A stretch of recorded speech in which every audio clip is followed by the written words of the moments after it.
सदाचारिता और दुराचारिता के कारण होने वाली विषमता को अपने में अभाव दिखलाकर अब 2 श्लोक में भगवान अच्छी बुरी जाति के कारण होने वाली विषमता का अपने में अभाव दिखलाते हुए शरणागति रूप भक्ति का महत्व प्रतिपादन करके अर्जुन को भजन करने की आज्ञा देते हैं।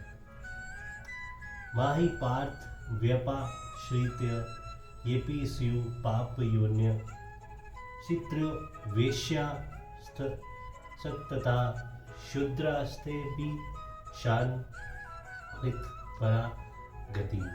हे अर्जुन, स्त्री, वेश्य, शूद्र और तथा पाप योनि चांडालादि जो कोई भी हो, वह भी मेरी शरण होकर परम गति को ही प्राप्त होते हैं।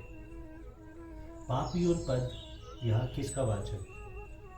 पूर्व जन्मों के पापों के कारण चांडालादि योनियों में उत्पन्न प्राणियों को पाप योनि माना गया। इनके सिवा शास्त्रों के अनुसार भील, खस, यवन आदि मलेच्छ जाति के मनुष्य भी पाप योनि ही माने जाते हैं। यह पाप योनि पद इन्हीं सबका वाचक है। भगवान की भक्ति के लिए किसी जाति या वर्ण के लिए कोई रुकावट नहीं, वहाँ तो शुद्ध प्रेम की आवश्यकता है। ऐसी जातियों में प्राचीन और अर्वाचीन काल में भगवान के अनेके ऐसे महान भक्त हो चुके हैं जिन्होंने अपनी भक्ति के प्रताप से भगवान को प्राप्त किया था। इनमें निषाद जातीय गु आदि के नाम तो अत्यंत प्रसिद्ध है। निषाद राजगुरु तृणवरपुर बिलो के राजा थे। ये भगवान के बड़े ही भक्त थे। भगवान श्री रघुनाथ जी जब श्री सीता जी और लक्ष्मण जी सहित वन पधारे तब उन्होंने इनके अतिथि स्वीकार किया। भगवान इनका अपना सखा मानते थे। इसी से भरत जी ने इनको अपने हृदय से लगा लिया था। करत दंडवत देखी तेहि भरत लिन्ह उर लाई, मनु लखन सन बेट भई प्रेमु न हृदय समाये। प्रश्न, यदि पाप योन पद को स्त्री, वेश्य और शूद्रों का विशेषण मान लिया जाए तो क्या हानि?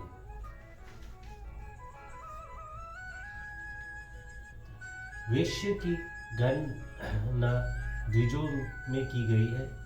उनको वेद पढ़ने का और यज्ञ आदि वैदिक कर्मों के करने का शास्त्र में पूर्ण अधिकार दिया गया है। अंत द्विज होने के कारण वेश्यों को पाप योनि कहना नहीं बन सकता। इसी के अतिरिक्त शांदो गयोपनिषद में कहा जीवों की कर्मानुरूप गति का वर्णन है। ये स्पष्ट कहा गया है कि तद रमणीय चरना अब यशो हे यते रमणीय योनि मा पद्रेन ब्रह्मान योनि व क्षत्रिय योनियों व वैश्य योनि वाथ ये इस कपुए चरना अब या शो ह यते कपुआ योनि पद्रे श्रव योनि व शुक्र योनि व चंडाल योनि व उन जीवों में जो इस लोक में रामनीय आचरण वाले अर्थात पुण्य आत्मा होते हैं, वे शीघ्र ही उत्तम योनि, ब्रह्मान योनि, क्षत्रिय योनि अथवा वैश्य योनि को प्राप्त हो करते हैं। और जो इस संसार में कपुए आचरण वाले अर्थात पाप कर्म होते हैं, वे अधम योनि अर्थात कुत्ते की, शुकर की और चांडाल की योनि को प्राप्त हो करते हैं। इससे ये सिद्ध है कि वैश्य की गणना पाप योनि में नहीं की जा सकती। अब रही स्त्रियों की बात, सो ब्राह्मण, क्षत्रिय और वैश्य की स्त्रियों को अपने पतियों के साथ यज्ञ आदि वेद की कर्मों में अधिकार माना गया है। इस कारण में उनको भी पाप योनि कहना नहीं बन सकता। सबसे बड़ी अड़चन तो ये पड़ेगी कि भगवान की भक्ति से चंडाल आदि को भी परम गति मिलने की बात, जो कि सर्वशास्त्र समर्थ है और जो भक्ति के महत्व को प्रकट करती है, वह कैसी रहेगी। अतएव पाप योनि पद स्त्री वेश्य शूद्रों का विशेषण ना मानकर शूद्रों की अपेक्षा भी हीन जाति के मनुष्य का वाचक है, ऐसा मानना ही ठीक प्रतीत होता है। स्त्री वेश्य और शूद्रों में भी अनेक भक्त हुए हैं। संकेत मात्र बतलाने के लिए यहाँ यज्ञ पत्नी समाधि और संजय की चर्चा की जाती है।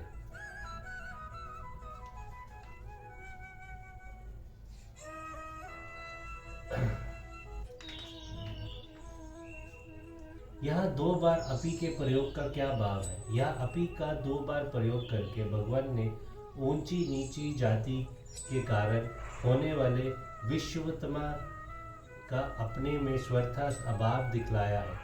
भगवान के कथन का यहाँ ये अभिप्राय प्रतीत होता है कि ब्राह्मण और क्षत्रिय की अपेक्षा हीन समझने वाली स्त्री वेश्य और शूद्र एवं उनमें भी हीन समझने वाले चांडाल आदि कोई भी हो, मेरी उनमें भेद बुद्धि नहीं है। मेरी शरण होकर जो कोई भी मुझको भजते हैं उन्हीं को परम गति मिल जाती है। यहाँ भगवान की शरण होना क्या है।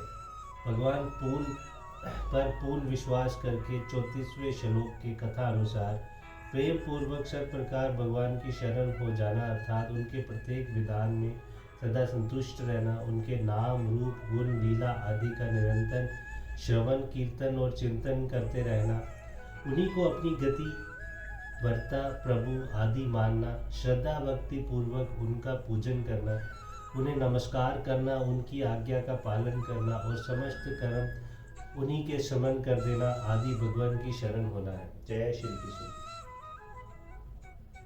इस प्रकार भगवान की शरण हो जाने वाले भक्तों को परम गति को प्राप्त होना क्या है। साक्षात परमेश्वर को प्राप्त हो जाना ही परम गति को प्राप्त होना है। अभिप्राय ये है कि उपयुक्त प्रकार से भगवान की शरण ग्रहण करने वाले स्त्री पुरुष किसी भी जाति के क्यों ना हो, उनको भगवान की ही प्राप्ति हो जाती है। जय श्री हरे कृष्ण।